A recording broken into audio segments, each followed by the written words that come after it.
Welcome to all of you. I'm Ann Kelly, one of your moderators for today's live streamed COP26 event. I'm the Vice President of Government Relations at Ceres, and we are thrilled to be hosting today's session, Road Through Glasgow, Accelerating Investor, Business, and Government Climate Action. We'll have folks on the ground in Glasgow joining us, as well as those of us who are stateside. I'm zooming in from our Boston home office. Ceres is a sustainability nonprofit working with some of the most influential businesses and investors from around the world. We work on some of the most important, significant global sustainability challenges, including the climate crisis, deforestation, water scarcity and pollution, and inequitable workplaces and practices. Our session today will highlight the ways in which we can accelerate action on climate change to prevent continued climate disasters. I'd like to thank and welcome all of our speakers, including those at COP26, and to say how much we appreciate your time today, as well as your unwavering commitment to tackling the climate challenge. Today's session is being recorded, and we will be providing all participants with a link to the recording shortly after its completion. And if you have questions, please go ahead and just pop them in the Q&A section. We're going to do our very best to answer as many as possible. And now, it is my pleasure to introduce my colleague, Amit Bandow, who is Chief Economist and Senior Advisor for Just and Inclusive Economics at Ceres. Welcome to you, Amit. Thank you, Anne, and welcome everyone. So as we look at the deliberations over the past week or so at the COP and ahead of it, at the G20 summit, it's clear that there are some very significant commitments being made on issues related to clean infrastructure investment and the associated commitments to financing. So there's certainly a momentum around these. You know, some of the key landmark announcements have had to do with, for example, among others, UK doubling its international climate finance commitment, new pledges leading to £12.6 billion by 2025, financial commitments jointly for climate mitigation. And this is important because we're talking about national as well as global commitments. And one of the examples of this is an $8.5 billion just energy transition to help South Africa move towards cleaner energy options. We have also seen $130 trillion of private finance towards science-based net zero targets and near-term milestones through the Glasgow Financial Alliance for Net Zero. Individual countries such as the United States have provided significant commitments. Others such as Norway have decided to triple the amount of money going into adaptation. Similarly, Japan and Australia have doubled their adaptation finance commitments. A very interesting and very pleasant set of commitments from India on having 500 gigawatts of non-fossil electricity capacity, half of energy coming from renewables, and a reduction in emissions by 1 billion tons by 2030. Significant commitment. Clearly, all of this requires financial commitments as well as a cooperation between the public and private sectors. So we're looking forward to some good discussions between our panelists, providing firsthand impressions and feedback on these commitments, on what is happening in Glasgow, and trying to relate that back to, I think, two relatively important sets of issues around just transitions. So and transitions related to inclusive workspaces, worker rights, etc., as well as transitions related to countries and communities that are particularly vulnerable. We're talking about, for example, India asking for $1 trillion in commitments to help India as well as other countries reach some of their goals. The small island development states who are very vulnerable are also asking for similar commitments. So hopefully our panelists will get into some of these, we'll get some insights from them, some ideas on what could be good ways to move forward.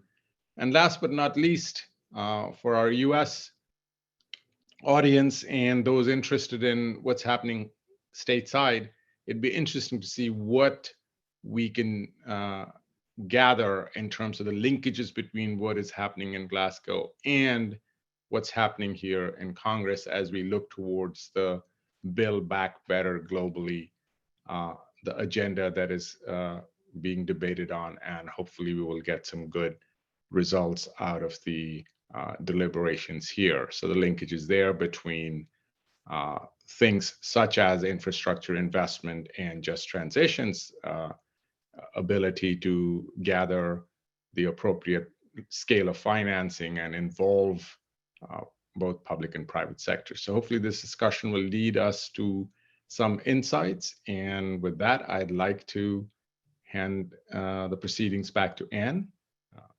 Thank you. Thank you. Thanks so much, Amit, for that thoughtful framing. I mean, we all know that as we speak, there are hundreds of thousands of people protesting at COP26.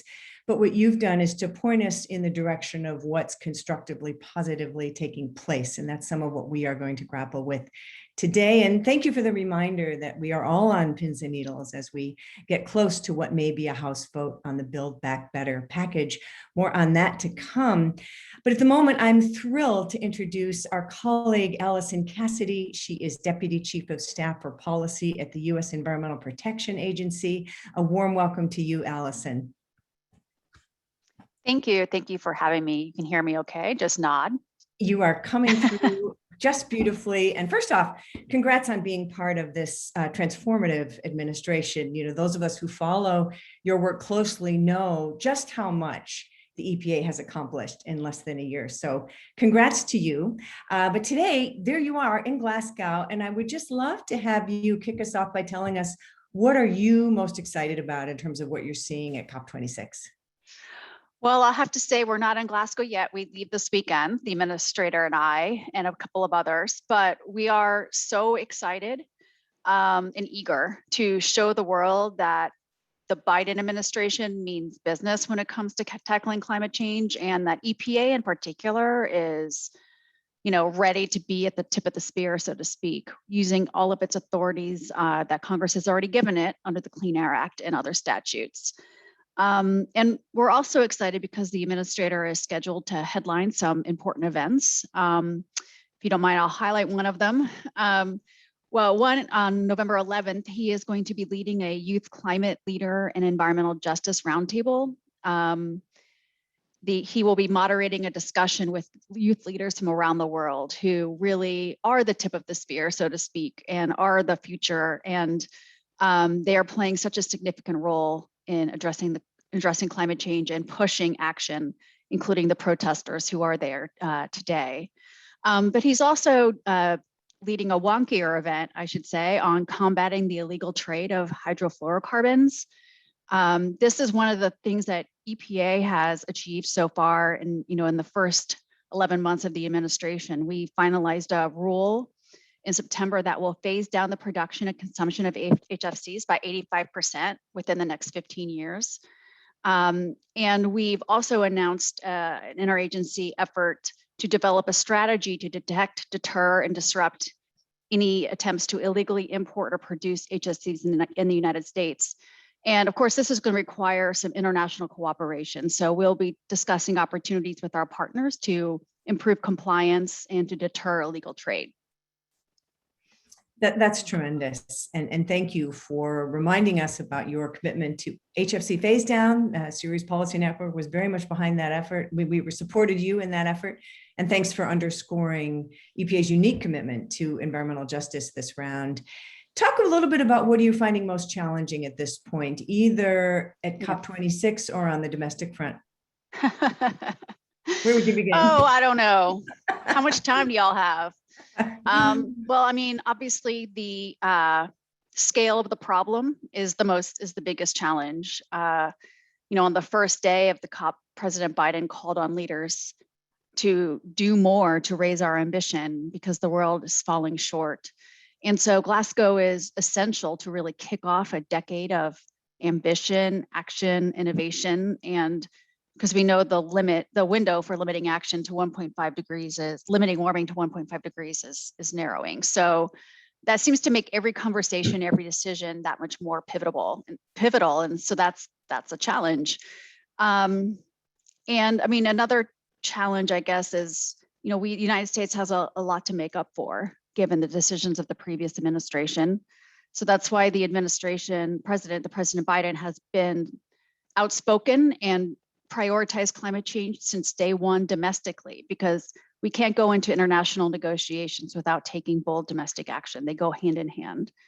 And so at EPA, we're taking that seriously. We know that we are central to that domestic effort. Whether or not Congress passes something, we will be using our authorities under the Clean Air Act and other statutes to cut emissions from the oil and gas sector, from the power sector, from the transportation sector. We know it won't be easy. The challenges are too extensive to talk about, but we have more exciting announcements to come. Well, that's good to hear. And hats off to you all for releasing the methane rules this week. I don't know if you want to talk about those in relation to also the broader methane pledge, which is one of the first success stories of the COP. Sure. Well, as you all know, I don't need to preach to you, methane is a potent greenhouse gas.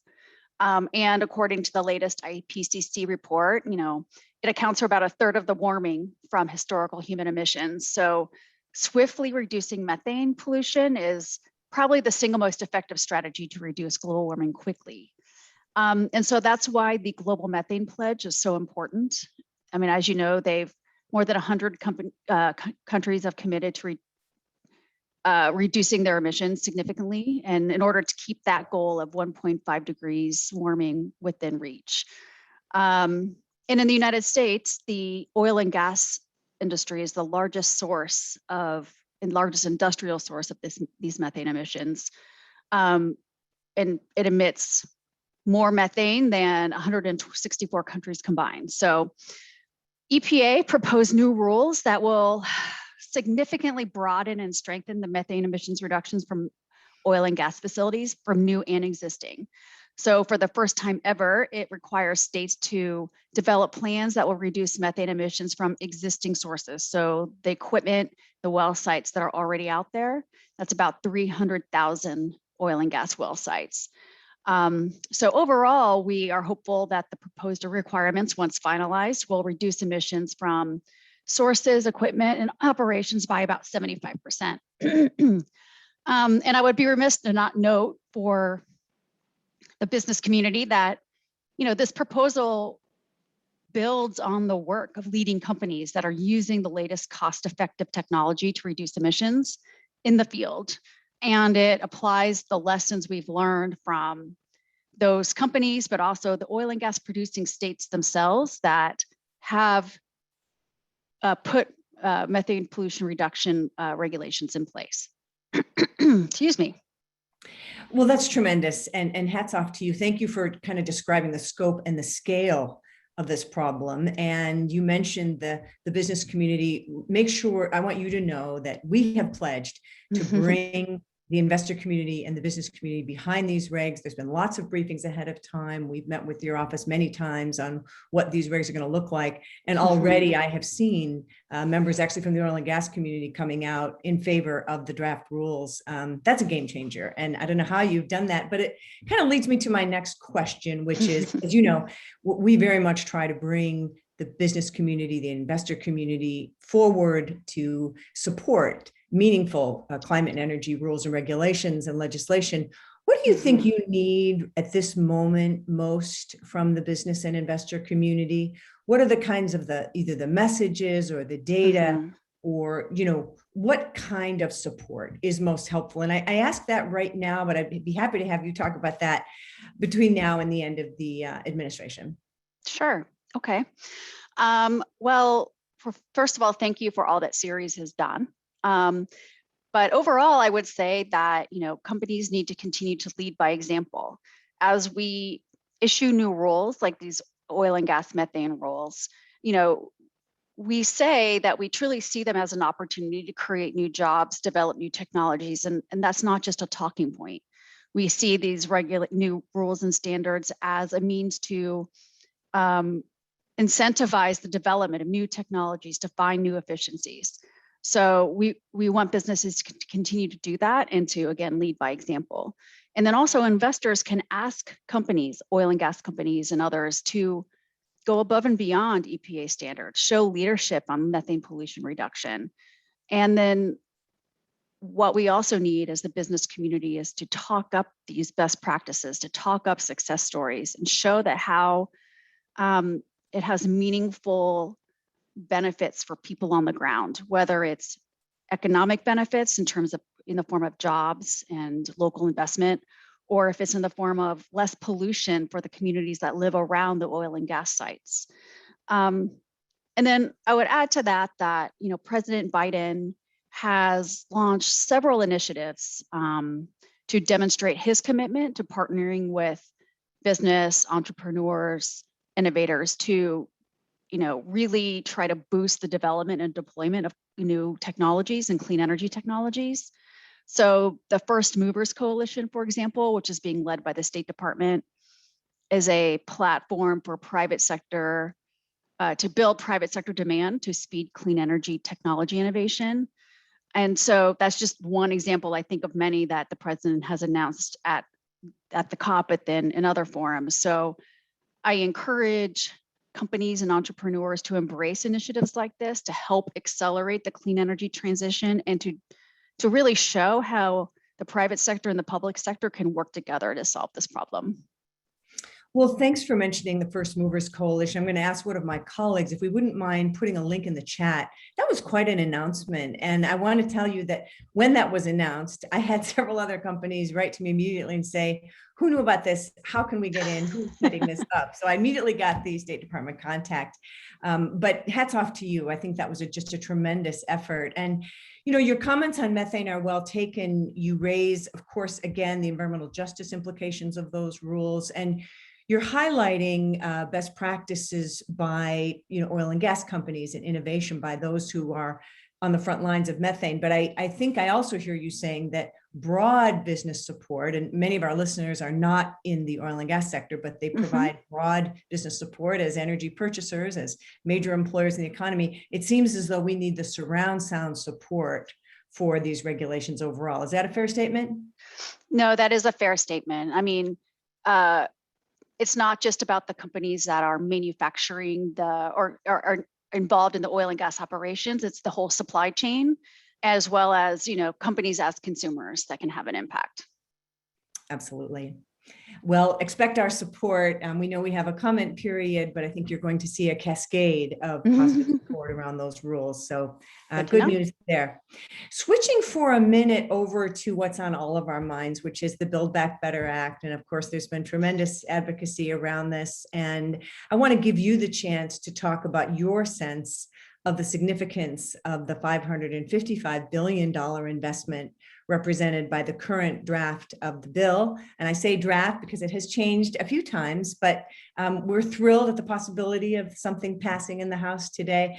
And I would just love for you to be able to talk about that investment, what you think it means going forward, and if there's particular elements you want to highlight. Sure. Well, I haven't checked Twitter in the last 10 minutes, so I can't give you the latest update because it is changing that fast. But there are two bills really in play. One is the bipartisan infrastructure deal, and the other is the Build Back Better Act. And I mean, just quickly on the bipartisan bill, I mean, it's not as climate heavy, so to speak, as the reconciliation package, but it does include $50 billion for EPA for clean water projects, which is the largest federal investment in water in the nation's history. And I mean, we've seen over and over again in the United States how our water infrastructure is not ready for today's weather events, let alone the future events that are going to come with climate change. And so it's a $50 billion in climate resilience, in my opinion. We need better water infrastructure in order to make sure communities aren't waiting around in toxic chemicals as storms get more severe. So, but the Build Back Better Act includes clean energy and climate investments that will be transformational. And I say that without exaggeration. And I would see it as, in two key ways. I mean, first, these investments will provide a huge shot in the arm for our collective work to limit warming to 1.5 degrees, but also to cut pollution in the United States. And second, the President's Justice 40 initiative, which will ensure that at least 40% of the benefits from these investments will go to disadvantaged communities. And these communities are often, left behind in big investment packages like this, but these really will put those communities front and center. And this bill has, in some ways, I would say it's exciting, it's terrifying, the large amount of money that will come to EPA to help, try to transform our electricity sector and transportation sector in an equitable and just way. There's a greenhouse gas emissions reduction fund that will try to leverage funding from the private sector that EPA will help run. And so we're excited. We're already trying to figure out how can we be ready if and when Congress acts.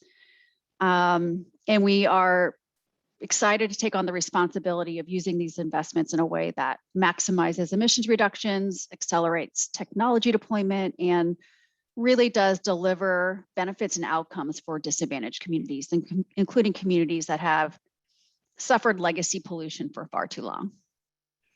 I'm glad you're underscoring disadvantaged communities, and I've been in this field a long time, and I am so heartened by the robust commitment to the administration to take on this work around environmental justice.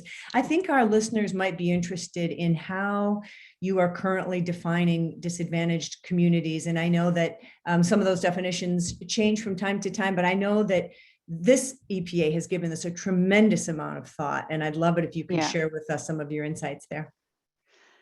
Oh man, I'm gonna have to look up the exact wording now. I mean, No, we are. You can summarize. Yeah. I just want you to summarize for some of our listeners who may not be quite as familiar with the parameters. Sure. I mean, we've been working closely with the rest of the administration and agencies to come up with a definition of disadvantaged communities. And I mean, but and so it's not a final decision by any stretch. But one type of community that we're really focused on are those communities with environmental justice concerns. And those can be communities that are low income, communities that have a majority minority population, population that do not have English as a first language, for example, that also have disproportionate environmental and public health impacts from pollution in their communities.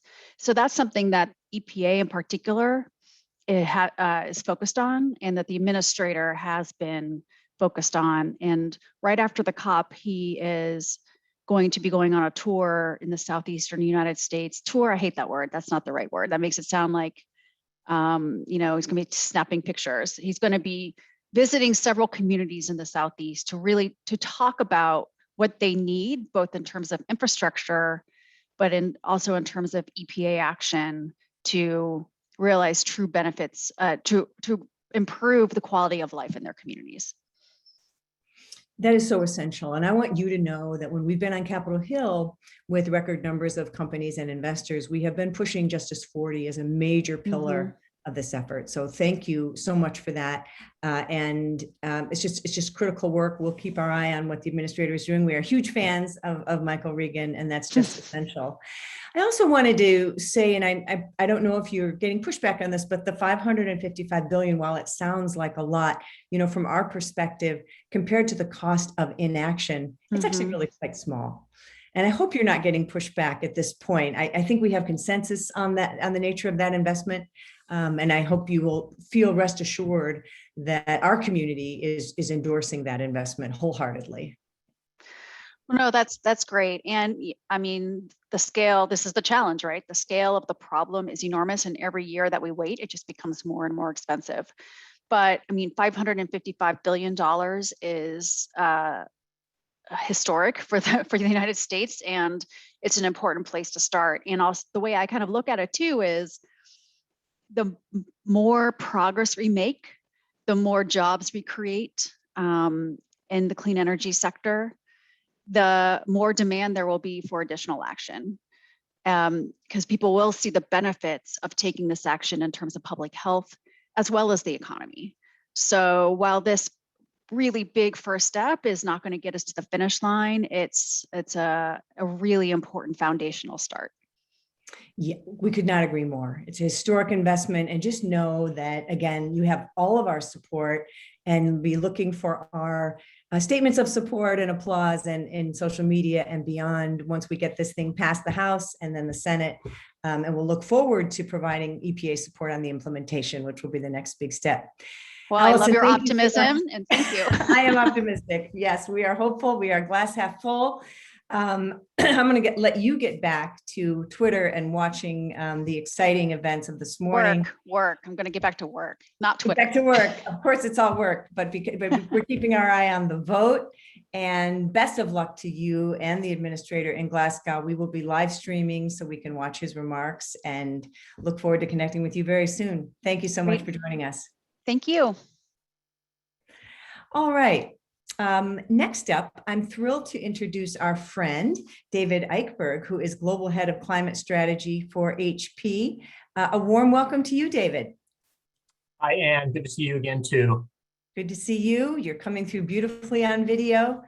I'm going to ask my colleagues to take your incredible blog on science-based policy and just put it in the chat so that our listeners can read it. I mean, that was really amazing. And at a time when we so needed private sector support for the Build Back Better Act, which we just talked about, you said some pretty amazing things, including calling for the end of fossil fuel subsidies, calling for a price on carbon, calling for mandatory climate risk disclosure, which, as you know, is deeply important to Ceres. Talk about HP's vision, how you got to this point, and sort of what it took to put out this robust statement of leadership. Absolutely. I mean, we're at such a critical time right now, both in the moment of COP and in the debate in Congress, but really where we are at the start of this critical decade. But we entered this decade knowing, as a company and as a collective community, that we were in a crucial window. And now we've weathered, and we continue to as well, a terrible pandemic that's exposed systemic risks, and it's revealed and exacerbated inequalities. It's inflicting mounting economic and human toll, but it's also galvanized a global scientific, political, and community response on a scale that we've never seen. And what I'm heartened by in this experience is that rather than really significantly delay or distract the world from addressing climate change, I think that the pandemic has really sharpened the urgency with which we now must act to meet the climate crisis that's already affecting us. And this is an urgency and a call that HB has taken up. That we were an early company to publish our entire, one of the first global IT company to publish our entire carbon and water footprint, amongst the first to set science-based targets. But earlier this year, despite the challenges that the pandemic was posing to us, our business and our leadership stepped up and set bold goals to have our scope 1, 2, and 3 greenhouse gas emissions by 2030 and reach net zero by 2040. And there's much that we must and will do there, including 100% renewable electricity in our own operations by the middle of the decade. We have to increase product energy efficiency, the circularity of our products, and the use of sustainable materials. Tremendous work needed in decarbonizing our supply chain, our product transportation. But we need collective action to succeed. We need action across our industry. We need collaboration across all industries, just like the First Movers Coalition is representing. We need work with investors, and we need the cooperation and the work of policymakers. And that's really why we felt it's been important in this heightened time of discussion to step forward and begin to voice what we call as this need for policy action.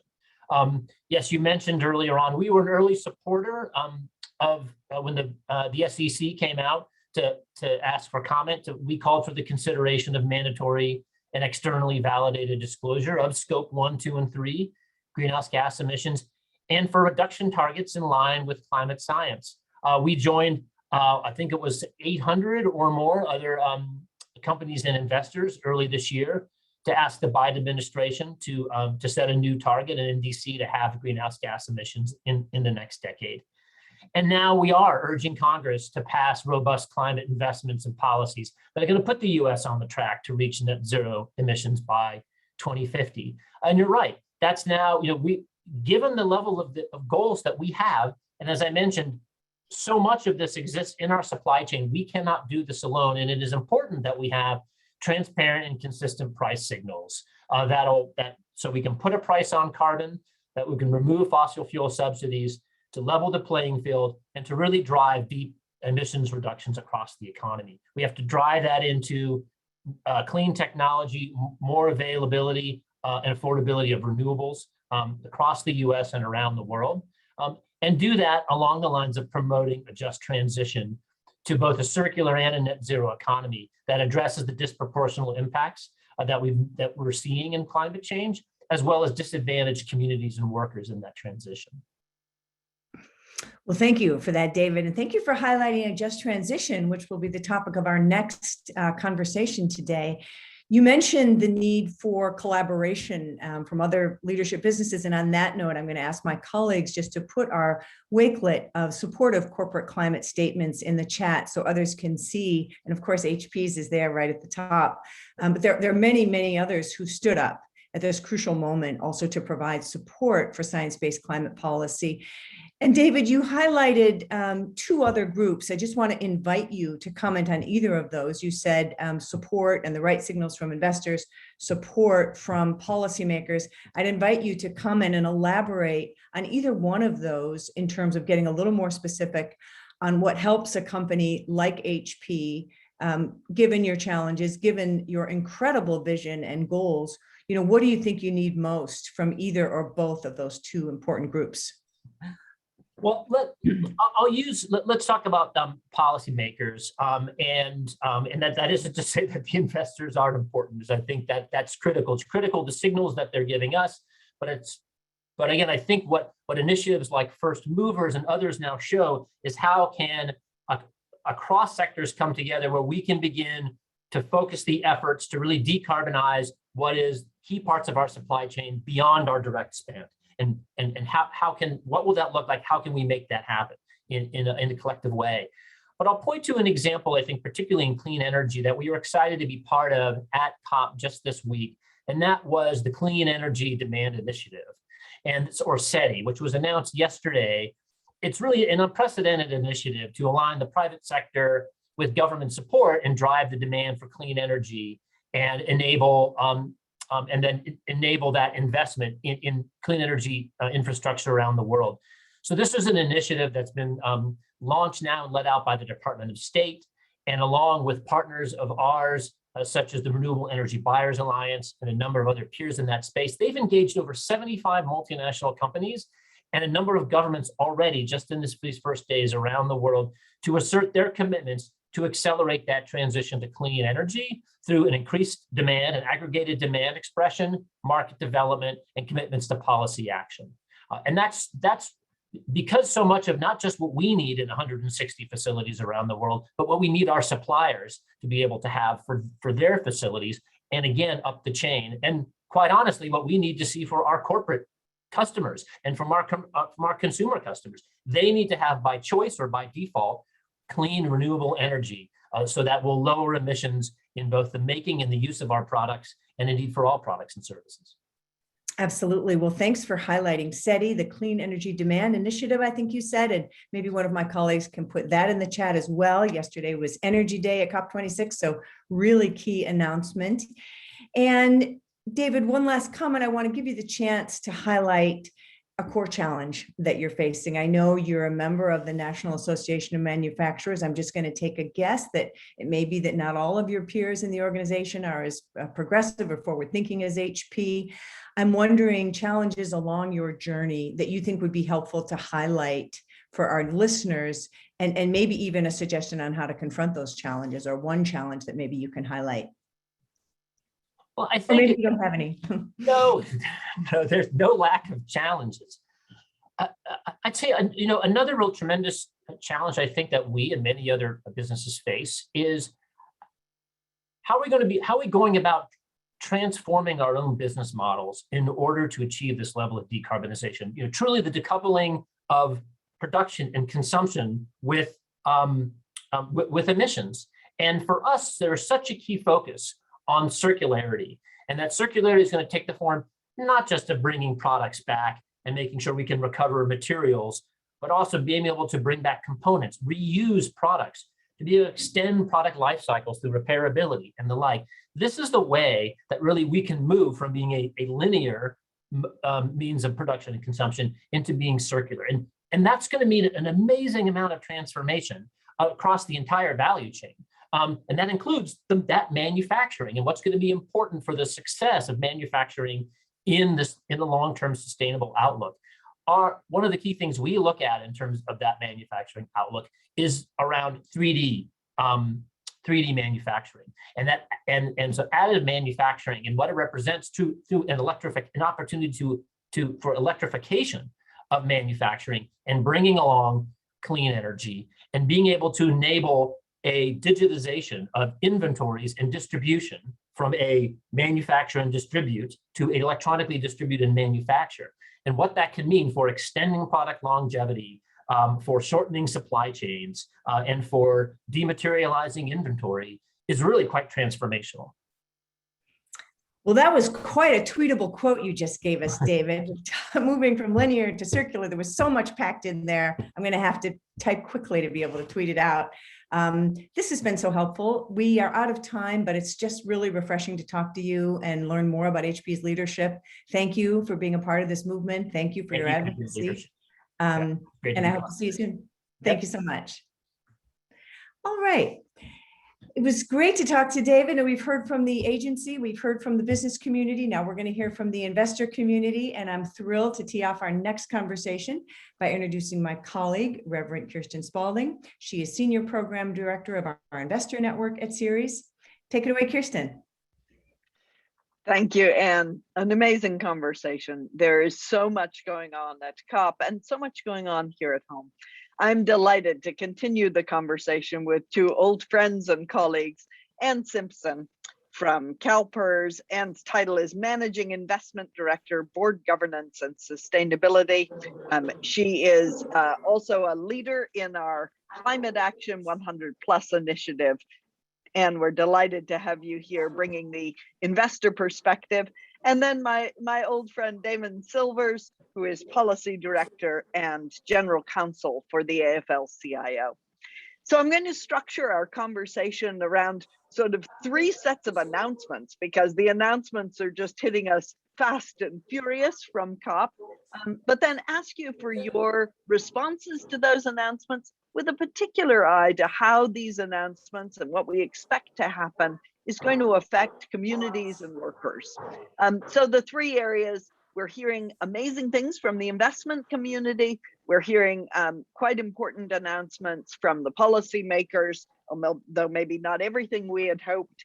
And then, Anne, I know that you've got some important just transition announcements, particularly what companies and investors are doing together with some other private sector actors. So let's take them in turn. Starting with the investment announcements, we helped support a group of asset managers and asset owners who are making net zero commitments. There's been a lot of press about the volume of commitments, and importantly, about the commitments to set interim targets. We've started to see those interim targets, and now we're beginning to see the rollout of investor climate action plans, really the transparent plans that make those real. So as you hear about those investment commitments from the private sector investors around the world, what are you hoping will be the impact on communities and workers, and how do you reflect on those commitments now? Why don't I start with you, Damon, and then we'll go to Anne. Okay, great. Well, first, Kirsten, I just got to say what a pleasure it is to be both with you and with Anne and with all of my friends from Ceres, and with the prior speakers who I think spoke so powerfully from their different perspectives about the task at hand. Let me say, let me reflect on a couple of things here. I think that the announcements that have come from the Climate Action 100 and the net zero commitments there, and I think it's very important everyone listening understand that work is a work in progress, right? It continues to be developed from here. But I think there is a critical thing that we're now seeing a lot of global companies and global investors start to understand that's embodied in that document, which is that just transition begins with dialogue. It really, dialogue is more important than anything else, right? The absolute worst thing that can happen here is for well-meaning people to tell workers affected by technological change and the climate sector and the fight against climate change, to tell them, we know what's good for you, here's what it is, right? That is the pathway to a political crisis. And the Climate Action 100 principles that are, again, their information are very, very clear that companies that are going to commit to this framework are going to be held accountable for having developed their transition plans through dialogue with their workforces and with affected communities. And that's, I think, the core, that is the core principle that is required to even begin to discuss a meaningful concept of just transition. I think more broadly, the real challenge we see throughout the events in Glasgow from governments is the question that we were discussing a few minutes ago with our colleague from the Environmental Protection Agency, which is, where is the money, right? That is the real question. Governments have an ability to deploy money to deal with the difficult sort of political and economic challenges of fighting climate change that no one else has. And I think we're seeing kind of a mixed bag here in Glasgow around this question, particularly around the question of just transition issues around affected workforces. And we are right now in a brutal fight in Washington over whether or not the first steps, and I gotta say, they are just first steps. The first steps in the president's Build Back Better bill, which is referred to in the background behind me, whether those first steps are actually enacted. And I can tell you that our friends from the EPA can't say this, but I can. The labor movement is twisting arms about as hard as they can be twisted right now on Capitol Hill to get the Build Back Better agenda done. And I think that this is a really important lesson for people concerned about climate change, because where is the political muscle to get it done going to come from, right? And I can tell you right now, working people's political muscle is working overtime to pass these bills that are essential for climate change. And question ought to be asked, right? What would this world look like if there was more of, if working people had more effective voice in these processes?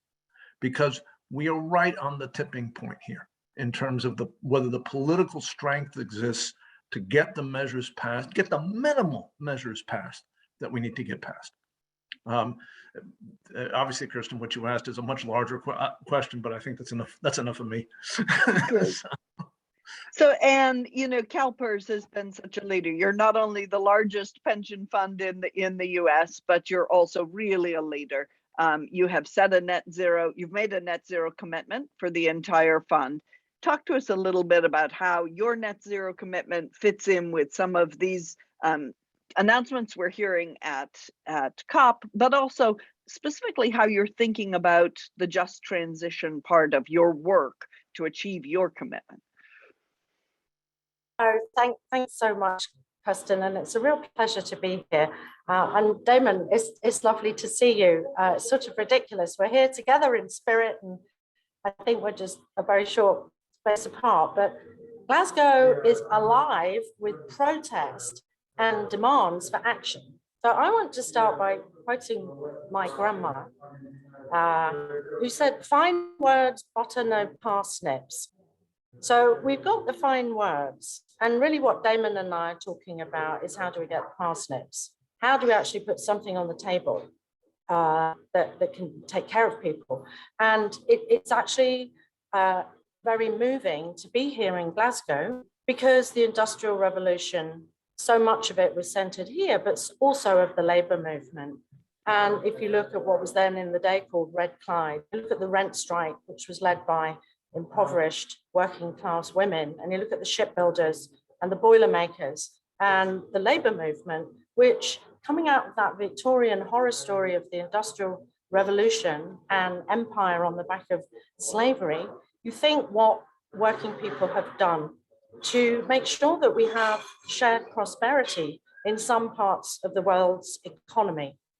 So I think the other thing I want to say is the Paris Agreement itself, when you read the opening words, makes quite clear that the just transition is fundamental to this goal of taming the global warming, which is putting so many people in danger.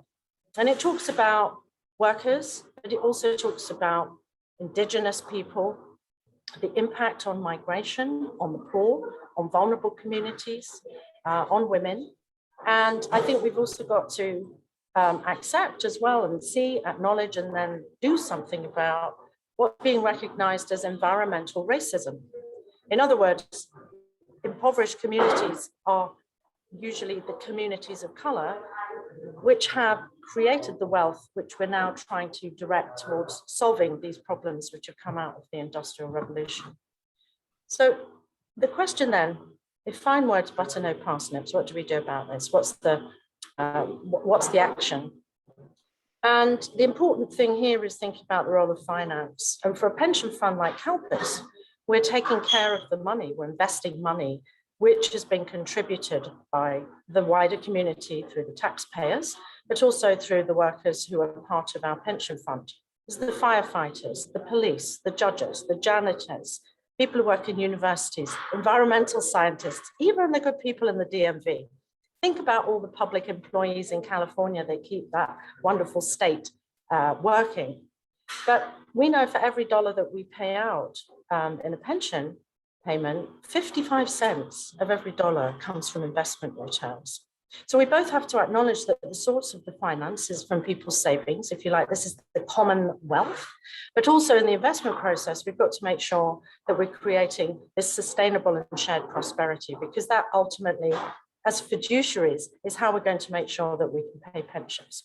So you kindly mentioned the Climate Action 100 Plus initiative, which Ceres has been so important in building out.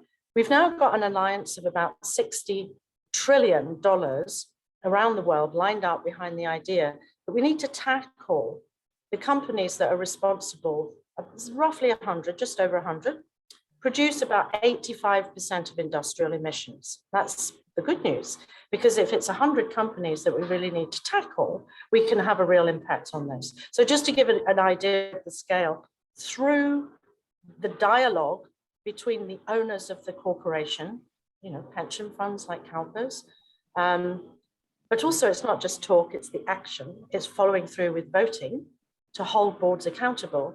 We've now got 111 of that group of companies themselves as corporations committed to net zero. So thank you, Hewlett-Packard, speaking earlier. Well, what does that all mean? Well, Bloomberg New Energy Finance has just added it all up and said, well, what's that going to do to help? If we hold those companies to their commitment, we're going to take out about 25% of global emissions, almost equivalent to China's annual emissions. So this really shows the power of finance when it's being deployed in the long-term interests of the people who that money really belongs to.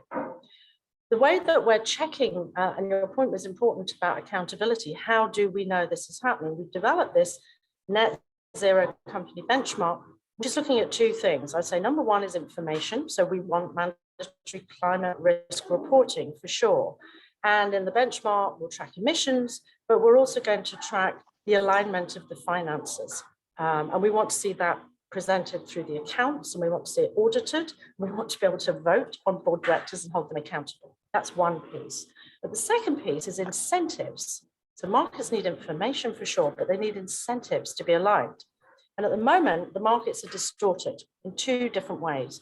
At a macro level, it's being distorted by subsidies to fossil fuel companies. So fully agree with our friends from Hewlett Packard on this. Investors went to Paris in 2015 talking about this. I remember it well. But also we need to impose a price on carbon. Carbon gets a free ride at the moment. And until we get the pricing of that negative externality, as an economist would say, we're actually not getting a proper market alignment. But I also want to say, we need the alignment of incentives at company level too. Hence, if you look at this benchmark that we've developed, we're calling on companies on political lobbying. This is a really serious and important issue where companies are using share owner money, ultimately belongs to the pension funds and other pools of working people's capital. We need the political lobbying to be aligned with Paris. We need full disclosure and full alignment. But then we also need people in those companies to be incentivized to actually be aligned with Paris too. So that means getting new compensation, or as in Europe, remuneration plans, which reward executives for getting companies on track towards net zero, not, for example, which is quite common still in the oil sector, for increasing proved reserves. So we've got a lot of work to do. Now, the purpose of the just transition indicator that we've built out and is being launched in a joint report with the Vatican Council for Inclusive Capitalism is that, just as Damon was saying, step one, you acknowledge, this is in line with International Labour Organization guidelines. One, you have to acknowledge the impact. Two, you have to consult with the people who are affected. And three, you have to respond. And then the work that we've done with the Vatican Council is really intended as a how to do it exercise, examples on how that consultation and then the funding of the transition and the impact on vulnerable communities is going to be taken care of. Mm-hmm. So I think the big shift, I would say in Glasgow, is really the shift from why should we be doing this? That was the debate in Paris 5 years ago when we were there arguing these points, all of us, to how do we get it done? And nobody's talking about when. I think all of us wish we weren't talking about these issues in COP26. We should have been talking about them in COP 1, 2, and 3. Mm-hmm. Then we'd be 25 years down the road with all of this. But we can get this done as long as we're practical and we hold companies and investors accountable for real results, not just for the fine words. Great. Thank you, Anne. And before we go to a close, I want to turn back to Damon. Damon, I know that you spoke about the Build Back Better and the infrastructure bills and how critical those are to the US. But at COP, of course, we're also seeing commitments in developing countries. We're beginning to see at least the potential for some good clean energy development. Investors on the private side, governments aligned. What do you think that means in terms of, as you said, getting workers engaged, stakeholders being really involved in the decision about how these play out, especially in the poorest countries in the world? So, Kirsten, I think that a critical problem and a critical sort of shortfall right now at COP is that there really isn't any money on the table for just transition in the developing world. And the huge numbers of working people for whom sort of starvation looms if their fossil fuel industries in countries like India, China, Brazil, South Africa are taken away from them, tells us that without those commitments, we are talking empty words. The politics simply won't work and the transition won't happen. Tragically, the president of the AFL-CIO, Rich Trumka, who died a month or so ago, said at the last UN Investor Climate Summit, he said, if you don't have a just transition, you won't have a transition. And some people thought he was making a threat. He wasn't. He was making a prophecy. He was describing the fact that authoritarian forces tied in with the fossil fuel industry will organize and successfully thwart a transition if it isn't just. And let me be very concrete about this in relation to the private sector. Right now in Ohio, which is, for those who don't know America, a critical place politically in the United States. In Ohio right now, if you work on a fossil fuel pipeline, you will, as a construction laborer, you will be paid $36 an hour. That is $70,000 a year. That is a living wage for a family in Ohio. If you work on a solar farm, you will be paid $18 an hour. $18 an hour is $38,000 a year. It effectively condemns the family of that worker to poverty. All right, as long as that continues, right, we will have a train wreck. Right, we need the new jobs. Just transition's about three things. It's about dialogue and voice. It's about making sure that that if jobs have to go away, that the people who are affected are made whole and not made to bear the costs. And most importantly, perhaps economically, it's about making sure that the new jobs are good jobs. Right? This is a private sector responsibility ultimately. And if the private sector doesn't take responsibility for this, right, it'll be too late, right? We will not succeed in stopping runaway climate change. It's the core political equation. And, I think if I might conclude with this, the ILO, the International Labor Organization, has detailed recommendations about just transition, right? The Paris Agreement is not detailed. The Paris Agreement is a commitment in principle, but it doesn't tell you what it means. That linkage, which the group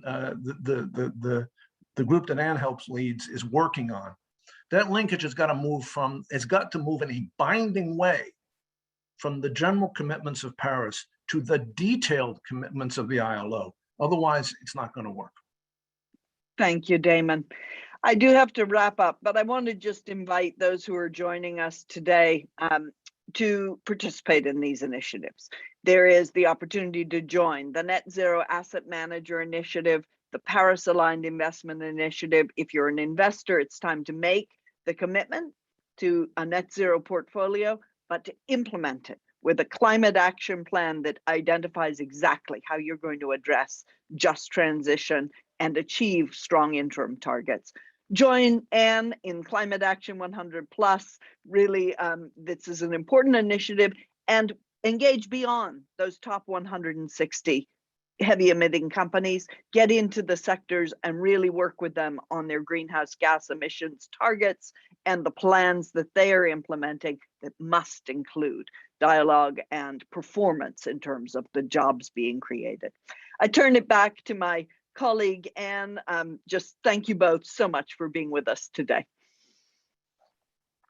Well, thank you so much, Kirsten. That was just invigorating. Join me in thanking our dynamite and very candid speakers, Ann Simpson, Damon Silvers, David Eichberg, and Alison Cassidy. Thanks so much to all of you for being with us today. And to our listeners, you can expect a recording of this in short order. And together, let's look forward to good news coming out of COP26 as well as out of the US Congress. Thanks so much for joining us today.